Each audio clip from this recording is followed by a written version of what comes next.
At the high school reunion, my fiancé's ex-boyfriend, Julian Cross, had returned to the States.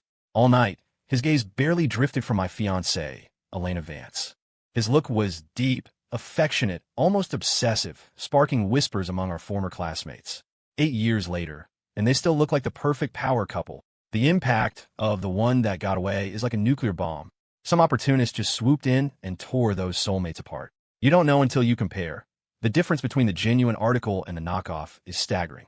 At that moment, my wife, Elena, CEO of a publicly traded conglomerate, was eating her dinner calmly, as if the gossip swirling around the room had nothing to do with her. I poked her gently and smiled. "Honey, I don't think our classmates realize who your actual husband is." Elena looked up, but her eyes went straight to Julian. Her expression was complicated, a mix of resentment, lingering pain, and something else. Across the table, Julian's eyes were red-rimmed as he locked gazes with her. What a stunning pair of tragic lovers. My heart felt like it had been carved out with a knife. Elena and I had gone to the same university after high school. She was the one who pursued me. Elena and Julian had been sweethearts in high school, but Julian broke up with her right after graduation to study abroad. I was the one who helped her through her darkest depression. 2 months later, she confessed her feelings to me. Initially, I didn't love her. I just liked her enough and felt a duty to help a fellow student in a strange city. So I agreed. I remember how she smiled like a little girl then, telling me, I finally got what I wished for, and I became the man walking by her side. Over 4 years of college, I fell in love with her. Back then, our romance was the talk of the campus, the envy of everyone. 4 or 5 years post-graduation, we fought side by side in the business world and were inseparable in our personal lives. Yet now, watching them stare at each other, I began to doubt everything about the last 5 years. Their silence lasted a suffocating 20 seconds. The entire private room went deathly quiet, everyone's eyes glued to us. Just as I was about to snap, Elena let out a laugh. She spoke in a leisurely tone, not loud, but clear enough for everyone to hear. Aside for Julian, I assume everyone sitting here actually came to celebrate my wedding to Caleb, right? It was a breezy comment, but it made a lot of faces turn red. Julian hadn't expected Elena to humiliate him in front of everyone after so many years. Embarrassment? Shame? Disbelief flickered across his face. Moments later, he left the room without a word. Elena turned to me with a smile, her eyes filled only with gentle affection. "Honey, were you jealous just now?" She pouted slightly. "Do you not trust me? Or do you just have no confidence in yourself?" Her teasing tone made the previous tension seem like nothing. Looking into her loving eyes, I felt a wave of relief. Suddenly, I felt guilty for letting my trust in her waver. While I was still lost in thought, crash. Elena smashed her ceramic bowl onto the table. Shards flew everywhere, cutting a few people who couldn't dodge in time. Did I give you all too much credit? Running your mouths about my husband? The faces of the loudest gossipers turned pale. "Ms. Vance, we were just..." Elena cut them off. "I don't give a damn about your explanations. You know you screwed up, so why aren't you apologizing?" Was this the gentle, soft-spoken Elena I knew? In all our years, I'd never heard her curse. Even when furious at the company, she never dropped an F-bomb. Her voice was cold, devoid of warmth, brooking no argument. Seeing this, my gaze turned icy as I looked at the crowd. They were genuinely scared. One by one, they stood up, raising their glasses with trembling hands, bowing and scraping to apologize to me. Elena wrapped her arm around my waist and planted a fierce kiss on my lips. "How was that?" I kissed her back. "Hot as hell." Elena blushed instantly and punched my chest lightly. "You're annoying." Her actions had saved my face completely, cementing my status. I usually hated reunions and never attended them. If Elena hadn't wanted to see old friends and check if anyone needed a helping hand, we wouldn't have come. I never expected this outcome. Because of the incident, the mood was killed and everyone dispersed quickly. On the drive home, we sat in the back of the town car, cuddling. Our family always said we were like conjoined twins whenever we weren't working. Screech. Crunch. A sudden, violent braking threw us forward. The inertia was massive, but thankfully we were buckled in. My reflexes were always fast. In that split second, I shielded Elena. My head slammed hard into the front seat, then whipped back. My mind went blank for a second, and the impact sent a dull, indescribable pain through my internal organs. Cold sweat broke out instantly, not just from the hit, but from fear for Elena. "Caleb, are you okay?" Seeing my pain, Elena asked frantically. "I'm fine. Just give me a second," I managed to say, then turned to the driver. Riley, what happened? Our driver was a woman. My younger cousin, Riley Sterling. Don't underestimate her. She was ex-Special Forces, medically discharged after seeing real combat. She insisted on being my driver at a family gathering, claiming her gender was a camouflage that let her better protect weak little me. Which was ironic, since my family, the Sterlings, is a martial family with a lineage of combat training. I might keep a low profile, but I was actually the most skilled in the family's combative arts of my generation. Ancestor after ancestor, regardless of gender, we trained from childhood. Caleb, it's Julian, Riley said, her voice tight. Head-to-head with us was a BMW 740. If Riley hadn't reacted so fast at that speed, people in both cars would be dead or crippled. I frowned, wondering what Julian's objective was. Elena frowned too, her eyes locked coldly on the car opposite us. But then I saw a pained, conflicted expression on her face, and the anxiety from the reunion crept back into my heart. Was she worried about Julian? Was the fact that she didn't get out to check on him only because I was here? Why that conflicted look? Was a heartache? Concern? Or fear that I would retaliate? The questions flooded my mind. My heart grew heavy, my expression serious. Why are you assuming the worst again? She pinched my cheek playfully. I never realized, Sterling was such a jealous pot. Her words stunned me, right? Why was I so tense today? Was I really just jealous? Because of Julian? The first love? The ex? The one who got away? That was bullshit. I was the one with the ring. I was the legitimate partner. Honey, should I have Riley go handle him? Or should we just call the cops? Damn, her thought process threw me off again. Seeing her so open and unbothered, I sighed. You should decide. I think you need to get out, go check on him, and make things clear. The way he's acting, he won't give up until he sees you. Hearing this, a look of disgust crossed Elena's face. I have nothing to say to him. It ended 5 years ago, and that high school romance was just holding hands. How deep could the feelings be? Oh, someone seemed heartbroken for a long time back then. Gross. Despite her words, she got out of the car. Riley, keep watch. Make sure he doesn't try anything desperate. Got it, Caleb. I doubt he's that stupid, though. Riley opened her door gently, but didn't exit fully, keeping one foot on the pavement, ready to launch into action. Under the streetlights in front of the car, Julian was pulling at Elena. She kept stepping back. Their mouths were moving. It looked like Julian was begging for something. Even though I told her to go, a vague unhappiness settled in my gut. Just as I was zoning out, my phone rang.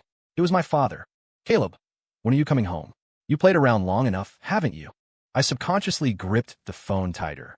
I hadn't been back to the family estate in 3 years. My father was getting old, supporting the massive family empire alone. He let me be free all these years rather than forcing me to take over early. He also protected my identity well. Outside the family and top executives, few knew I was the heir to the Sterling dynasty. I was the only son. My parents poured everything into me. When I wanted to marry Elena, they weren't thrilled, but they supported me. They investigated her and knew about the childhood sweetheart ex, worrying she couldn't let go of Julian. But I insisted, so they agreed. They knew my temper.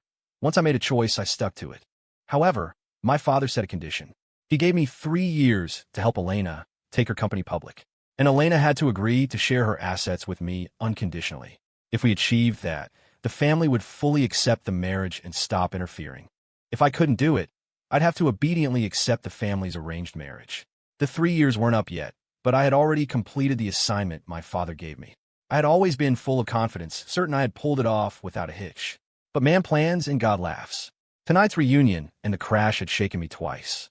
I felt unsettled, like I'd been shot with an arrow.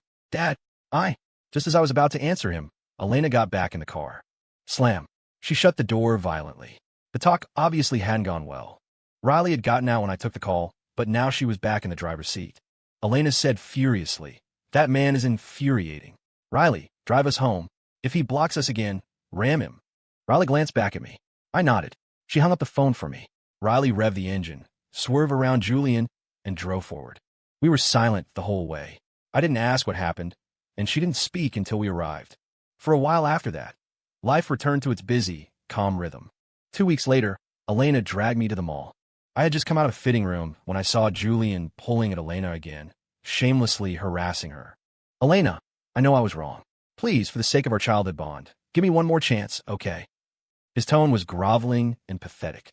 Elena looked impatient and yanked her hand away. When she saw me come out, she ran over and hid behind me. I looked at the two of them and smiled helplessly. Elena, go pay for the clothes and wait in the car. I'll chat with him. I looked at Julian, whose face had turned an ugly shade of gray. Let's find a place to talk. The mall stairwell was usually empty, except for people sneaking smoke.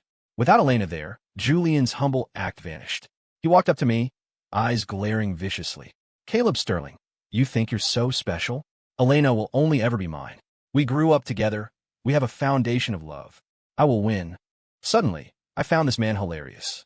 Julian, some people might actually believe you broke up with Elena to study abroad. But I know a little more than them. You dumped her because you found someone else. Now that you cheated on that girl abroad and couldn't hack it there, you had to crawl back. You see, Elena is successful now, rich and beautiful, and you have a history, so you're stalking her. Do you really think these tactics work? Don't you think you're being pathetic? So what? Even if I didn't want her, she wouldn't settle for you. Julian looked like a street thug now, a rogue, sparking a nameless fire in my gut. Elena might think I had a good temper because I loved her and never got angry, always staying civilized. But my enemies would say I was lethal. Julian, you're digging your own grave. I didn't hold back, engaging in a war of words. The smokers nearby were already starting to watch the drama. I decided I didn't want to waste time with this trash. It was better to go back and hold Elena. I turned to leave. Suddenly, thud. He grunted and, with a comical motion, threw himself against the wall. He slid down slowly, his face scraped up and bleeding from the rough friction against the concrete. It happened so fast. The bystanders swarmed over. Julian was rolling on the ground, clutching his face in agony, pulling a move straight out of professional soccer. I didn't want to be a homewrecker. I didn't want to ruin your marriage. It hurts. Please, don't hit me anymore. Because my back had blocked the view of the crowd when I turned, his painful accusation, combined with the blood on his face, instantly won their sympathy. Everyone turned to look at me, some with disdain, some with confusion, some just enjoying the show. You readers tell me, is this funny or what? Using self-harm to frame me. TSK, TSK, TSK. Another guy who can't control his wife, taking his anger out on others. He said he wasn't trying to start trouble. Did have to beat him that hard. Probably a psycho control freak who can't handle his wife talking to another man. Save your breath. I saw it. The guy walked away, and the other dude slammed himself into the wall. Poor kid. Sigh. Out of a dozen people, one or two actually saw the truth and spoke up for me. But what use was that? I was genuinely pissed now. I already found him annoying, and now this? My rage was boiling over. I was about to actually hit him when I saw Elena running toward us. Seeing her, I unclenched my fist. Elena, I tried to explain, but she cut me off. Caleb, I told you the only person I love in this life is you. Why won't you trust me? You said you just talked to him. So why did you get physical? You hurt him this badly. What the hell? I was defenseless, staring at her blankly. Are you going to start swinging your fists at me next? My mind went blank. Elena's mouth was moving, but I couldn't hear the words. I looked at her in disbelief. The person I'd lived with for 5 years, who told me, I love you every day, wasn't listening to me or trying to figure out the truth. Instead, she immediately launched into a tirade. I wasn't some tragic martyr. Recovering, I looked coldly at the two clowns performing in front of me. After scolding me, Elena went over to carefully help Julian up, examining his wounds with tender concern. She completely ignored my existence. Under the gaze of the crowd, she supported Julian and walked right past me, leaving me there alone to be pointed at. Suddenly, I noticed a surveillance camera in the corner of the stairwell pointing right at us. I went to the mall security and got the footage. I wasn't going to take the fall for something I didn't do. I ate dinner alone. Elena had taken the car, and I didn't call Riley. I walked home to clear my head. It took 3 hours. I stood at the door, hesitating to open it. Maybe the old man was right to give me 3 years to fall on my face. I opened the door. Inside, Julian was wearing the pajamas Elena had just bought for me that afternoon. He was sitting on the sofa, leaning into Elena's embrace, sobbing like a child. Elena was gently patting his back, whispering comforts. Hearing the door, they both looked at me. Elena looked slightly panicked, guilty conscience. Maybe, during the 3-hour walk, I had thought a lot and understood a lot. Once I let go, nothing mattered anymore. Caleb, I looked at her, waiting to see what she would say. Julian got blood on his clothes, so I washed them. He's wearing yours for now. Since you're the one who hurt him this afternoon, I'll buy you new ones tomorrow. Oomph. I gave a cold, single-syllable response. What is wrong with you? You beat someone up, and this is your attitude? No apology? Who are you giving that face to? Her voice grew louder and harsher. She had never treated me like this. It seemed my gut feeling today was right. Bullshit. I'm telling you, I didn't touch him. Not a hair on his head. Believe what you want. He hurt himself to frame me. I roared the words. In all our years together, it was the first time I'd raised my voice like that. My eyes were stinging with tears. She had disappointed me so deeply. Elena looked at me with equal disappointment. Caleb, when did you become like this? You're acting like a psychopath. If you have a problem, take it out on me. Don't hurt innocent people. Her words were like daggers, each one stabbing me. It hurt. 3 years of high school, 5 years together, 8 years. How many 8 years does a life have? Did she not know me at all? I wanted to give her one last chance. Do you know the facts? Shouldn't you listen to my explanation? Were you there? Did you see it? You come in, curse me out, and sentence me immediately. Isn't what I said the truth? Who in their right mind would brutalize themselves just to frame someone? Hearing that, I didn't want to talk anymore. Reasoning with someone whose brain is compromised is psychological masochism. Although a pity play works on idiots, I honestly don't care. I walked toward the study to pack. I make room for them. We could settle the score later. Elena had never been to my real home. Aside from Riley, she had never met anyone in my family. She only knew Riley as an employee I hired.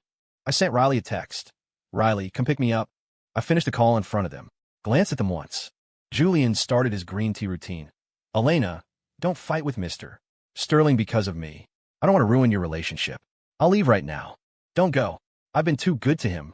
I've spoiled him. Listening to them, I chuckled. So you guys are the saints, and I'm the villain? Fuck off. Caleb, go to your room. We'll talk later. Without waiting for my answer, she helped Julian away. I pushed open the study door and started packing my documents and valuables. There wasn't much to pack. A backpack was enough, the biggest item being my 14-inch laptop. While that adulterous pair was in the guest room, I slipped into the master bedroom. It didn't take long. I dumped all my IDs and valuables into the bag. Clothes? I didn't know if they'd been touched, and I felt they were dirty, so I left them. The clothes on my back were enough. I'd buy more later. I waited in the master bedroom for 3 hours. It was past 2 a.m., and she hadn't come back. I guess she was keeping him company in bed. I walked out of the home I had lived in for 2 years. I closed the door gently and stared at it for a few seconds. No reluctance. My family taught us from childhood to be decisive. As an adult, I'd always made decisions that way. Thank God for the old man's condition. Otherwise, I'd be a divorcee. A breakup is cleaner than a divorce. I got into the car and took out my phone. I sent a message to my dad. Dad, you and Mom were right. I'm coming home tomorrow. Watching the home shrink in the rearview mirror, I thought about how I expected to live a happy life there with Elena. I returned to the luxury condo my mom had bought me. Riley stayed in this building when she came to the city for work. The girl kept the place tidy and clean. I sat on the sofa. Riley poured me a cup of tea and sat opposite me. Caleb, is it what you said in the car? You gave everything for Elena, and now she treats you like this? Leaving her is the right move. What about the company? What is there to handle? I don't have shares, no employment contract. I just walk away. Tomorrow, we go home. Okay, I'm going to sleep. I drank the tea and took a hot shower. Today had mentally exhausted me. Damn it. I looked at myself in the mirror and cursed. Caleb, why were you so stupid? I'll be smarter after a good sleep. Ha ha. I laughed at myself loudly. Knock knock. Riley was at the door. Caleb, you okay? I'm fine, Riley. Go to sleep. I'm good. I lay on the bed and fell asleep instantly. I really had worn myself out. Hello, big brother. Riley? Why are you calling me in the middle of the night? Is it an emergency? A groggy voice came from the other end. Brother, Caleb got bullied today. Riley explains everything. We Sterlings can't take this kind of disrespect. The voice on the other end sharpened instantly. Riley, I got it. Keep an eye on Caleb. It's not the right time for us to intervene yet. Once we're sure he has no feelings left for Elena, we strike. How dare they bully a Sterling? The Sterling siblings were tight-knit and fiercely loyal. The next morning, I ate breakfast and sat there in a daze, waiting for time to pass. My flight was in the afternoon. I didn't need to investigate anything. The security footage was enough. I wasn't in a rush to clear my name. Honestly, it didn't matter that much anymore. I kept the video just to prevent them from slandering me later. Maybe someone else filmed it too. If it ended up online, that would save me even more trouble. My phone rang with the special ringtone I set for Elena. She must be angry. Yes, she should be. Before I slept last night, I texted her 2 words. We're done. She probably just saw it. Caleb, what do you mean sending a breakup text? Is this a game? You didn't sleep at home last night. You hurt Julian and left without a word. What kind of trick is this? I found her hilarious. Did you graduate elementary school? You don't understand what we're done means. I shifted on the sofa, getting comfortable for the verbal spar. I'm tired of playing along with you for so many years. I'm breaking up to make room for you too. Why did I sleep here? My fiancé brings another man home, stays in a room with him until past midnight. Was I supposed to stand guard outside? You're cute. You can have the house. I'm giving it to you. Riley and I aren't coming to the company anymore. We never signed contracts, so we're free to go. You never gave me shares. Just treat my work for the last few years as a gift from heaven or something you found on the street. Anyway, we are finished. Ah, a shrill scream pierced the speaker. Stop making a scene. I can explain last night. Come back right now, and I can still forgive you. I listened to that domineering tone. She had never used it on me before. Elena, do you realize how much you've changed since you saw Julian? Think about it. Whatever happens between you and that trash, I don't care. She screamed at me from the other end. Are you crazy? Do you know how hard it was for us to get here? I calmly replied with one word. Moron. Then I hung up. Of course, I hung up after I said my piece. If I let her talk, I'd just get annoyed. That evening, I arrived home at the estate. The old man was waiting for my return. He looked at me, asked nothing, and just said kindly, "Good to have you back." Mom was different. She and my aunts were busy preparing massive tables of food. By dinner, everyone was back, the main line of the family all present. Grandfather spoke first, then Grandma. Feeling the warmth of my family, I teared up. My siblings all knew what happened. Their eyes were murderous. I knew that once I gave the word, the Vance and Cross families would be annihilated. I heard my younger brother and sister whispering about investigating Julian's background. The next day, I followed the old man's arrangement. I went to work at the Sterling Group. He told me to start from the bottom, a trial by fire as a regular employee. He said only by knowing the foundation could I understand the company. I put on a suit and obediently became a corporate drone. I was assigned to the planning department. As soon as I arrived, I was pulled into training. As luck would have it, the very first project partner was Elena's company, the Vance Group. I tried to find excuses to dodge it, but the manager refused. I was honored to be the assistant for the project. I couldn't blame him. Hardly anyone knew about my situation. Caleb, as a new hire, you have a lot to learn. Watch more, listen more, speak less. Take good notes during this collaboration. It will be good for you. What could I do? I didn't have a choice. Arriving at the Vance Group, some people stared at me wide-eyed. Those who knew me nodded in greeting. Elena welcomed us with a radiant smile. It seemed my absence hadn't affected her much. Welcome, team leader Susan. She shook hands warmly. Welcome. When she reached for the second hand and felt a familiarity, she looked up and saw me. She froze like a statue. The smile was stuck on her face. She was shocked, but she recovered quickly, continuing to shake hands with colleagues and introducing the project. Throughout the process, I acted like a rookie, doing my job seriously until the end. She walked us out. Coincidentally, everyone else got in the car first. I was last. Elena grabbed me, so I had to signal the others to leave without me. Elena dragged me to her office, glaring at me furiously. Caleb, that's enough. Did you come here today just to spy on the project and sabotage the deal? Is it necessary to use business as revenge? I looked at her arrogant face. It was funny. I'd never seen this side of her before. If she knew the company she was desperate to partner with was mine, and that I could kill this deal with a single sentence, I wondered what expression she'd wear for my amusement. I finally realized how fake, cold, and promiscuous this woman was. I kept it professional. Ms. Vance, I think you misunderstand. I'm here for work. I have professional ethics. I told you before, we are done. I didn't want to see you either. This is business. I had no choice. She stared at me for a few seconds, then laughed. Ha ha ha, you're killing me. Don't you think you're a joke? You were second in command here, and now you left me to be a low-level clerk? Isn't that pathetic? I'm telling you clearly. If you come back now, I can overlook the past. Wait too long, and I won't want you anymore. I really wanted to slap her, but I held back. Thanks, Ms. Vance, but I'm doing great. No thanks. You don't need to act charitable. It's comical. Aside from work, we have no relationship. Please don't flatter yourself. I turned to leave. The door opened from the outside. Elena. It was Julian carrying a takeout bag, bringing her lunch. Seeing me, he sneered with triumph and a hint of provocation. Long time no see, Mr. Sterling. Join us for a bite. Hey, no thanks. I prefer to eat clean food. I implied they were dirty. Elena's face went black. She pulled Julian close, hugging him tight. She turned her head to me. Caleb, you act like an incompetent, bitter housewife. You should learn from Julian. You really can't compare to him. Was she trying to provoke me? When I loved you, you could control my emotions. Now that I don't, you're like dog shit on the sidewalk. I just step around you. Seeing no reaction from me, she dragged Julian away. I left immediately. This was the third time she tried to humiliate me for Julian. Just wait. You're going to suffer, and I hope you don't come begging. I returned to the company and went straight to the chairman's office to find the old man. Dad, I need some firepower. The old man looked at me, questioning. I explained that back in my freshman year, I had started an investment firm called Apex Capital with a few classmates. For years, because of the 3-year target, I stayed by Elena's side to help her. I handled the general direction, while my classmates ran operations. I introduced my company to my father.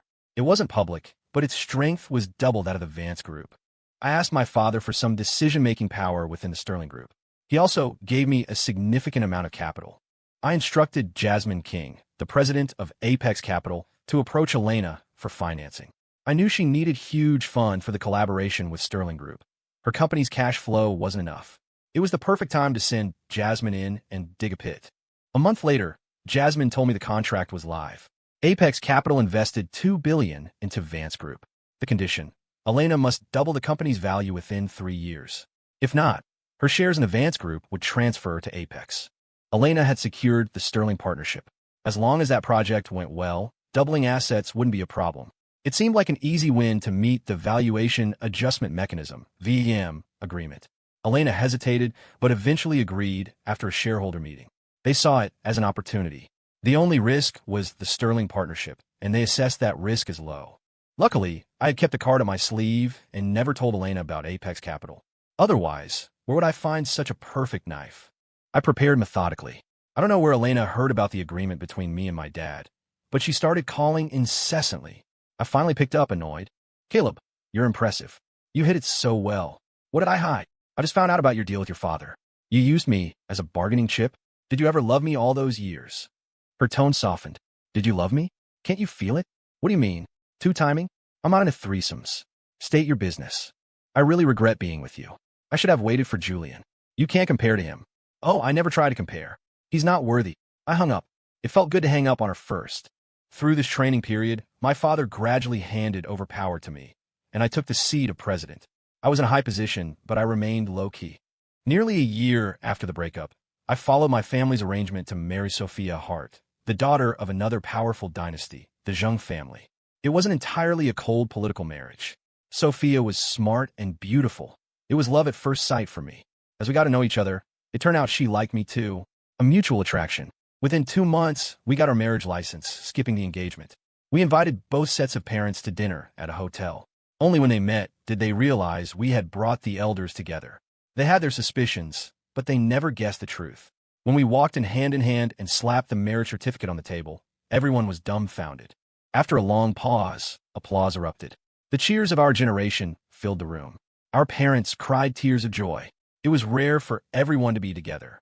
We took a family photo, just the direct lineage, a few dozen people. I told my wife about my past.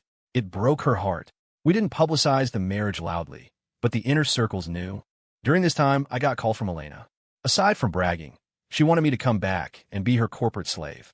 We met again to negotiate the second half of the project. This time, she didn't expect me to show up as the president of Sterling Group. The welcome ceremony was far grander than before. Seeing the scene, I wanted to have some fun.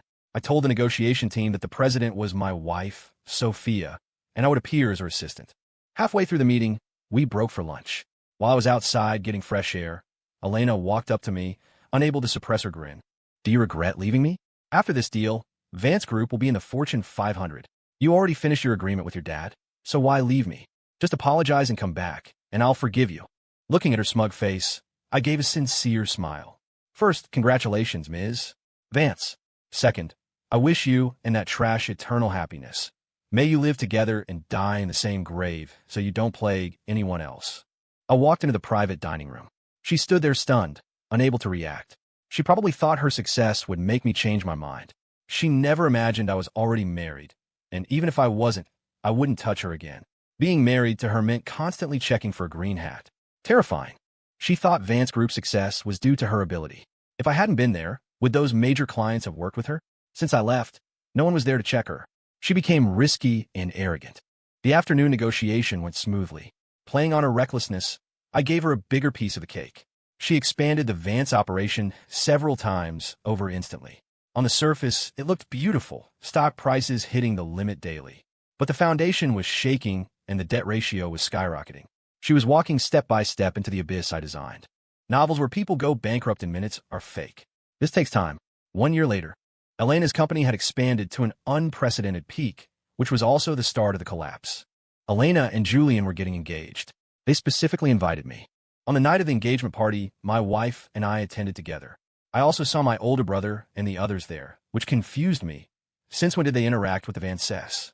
Elena and Julian were like proud swans, heads held high, moving through the crowd. Julian walked up to me with the air of a master, showing off Elena's engagement gift. "Caleb, what do you think of the car?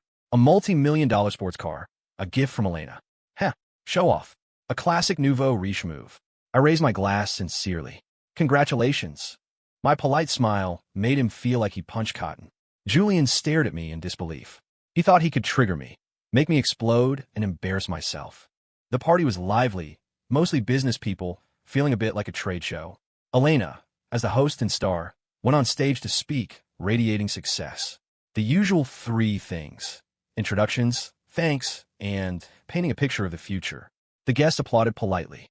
Then she invited Jasmine King to the stage. As the biggest investor and representative of the largest shareholder besides Elena, Jasmine took the mic. Applause.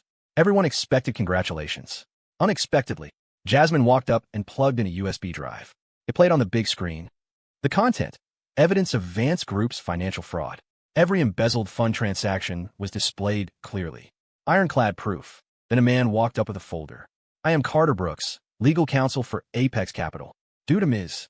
Elena Vance's misappropriation of funds and financial fabrication, violating the investment agreement and constituting fraud for the contract, Ms. Vance's shares now belong to Apex Capital. Please transfer the shares immediately." The trap had sprung. I let you swell, let you stand at the peak, just to make the fall harder. I am the Reaper. The crowd was stunned. Elena collapsed onto the floor. Her face was pale, eyes lifeless. This was supposed to be the highlight of her life. She never imagined it would be her own sentencing hearing. She gathered her strength and screamed, "This is fake. You forged this. You're committing a crime." Her pathetic state was captured by reporters and phones. Tomorrow, she'd be a laughingstock. A group of officers in blue uniforms pushed through the doors, walking toward Elena. "Ms. Vance, we're old acquaintances. You know why we're here. Please come with us." As a prominent local business, tax and commerce bureaus usually treated her with respect. But now, Elena swayed like a drunkard. When Jasmine released the evidence, all her strength vanished. Just then, my older brother walked onto the stage and spoke into the mic. "Excuse me, everyone, listen to me for a moment." The room went silent. "I have some data for you to see as well." He waved his hand, and a professional woman played the content. Julian, seeing the first item, collapsed on the floor, muttering, "Impossible. This is impossible." The audience realized Julian was finished too. But the Cross family was big. Maybe they could survive. Next, people from a Sterling family took the stage one by one, targeting the Vance and Cross family enterprises. A family isn't just one company. It's a network. But the Sterlings were different. On the surface, we had one group. In reality, every direct descendant controlled a massive corporate entity. Bodies were practically littering the floor of the venue. I didn't expect my brother and the others to join the slaughter. Facing 7 or 8 behemoths, the Vance and Cross families had no chance. Finally, a stunning beauty stood on stage. "Ms. Vance, do you know what you missed out on?" I knew that tone. Something big was coming. You can't guess, right? "Oh, by the way, let me introduce myself. Caleb Sterling is my husband. Critical hit 1. Apex Capital belongs to Caleb. Critical hit 2. The Jung Group belongs to me. Critical hit 3. Combining these, everyone in the room understood. No wonder the Jung Group struck the hardest earlier. They were husband and wife. Next, please watch the big screen. The screen showed the surveillance footage of Julian hitting the wall himself. Critical hit 4. Elena. Oh, Elena. Let me tell you, every group represented on this stage belongs to our Sterling family. Is that a big enough surprise? You ignored the banquet to chew on tree bark? Are your teeth that good? Or are you just suicidal? My wife leaned into Elena's ear and whispered, "If this were ancient times, the Sterling family would have exterminated your entire bloodline. Lucky for you, it's modern times, or none of you would survive." Elena screamed in terror. "You are a bunch of lunatics." "Ha ha, the Sterlings are the crazy ones. I'm actually quite gentle." I had to admit, my wife was an expert at psychological destruction. Psychology degree coming in handy. Caleb, why are you doing this to me? No reason. I'm not bored enough to play games with you. I just did it for closure. I couldn't swallow the insult from back then. I walked over slowly, looking down at her. You haven't forgotten, have you? One minute you claimed to love me. The next minute you accused me, framed me, and abandoned me for that piece of trash.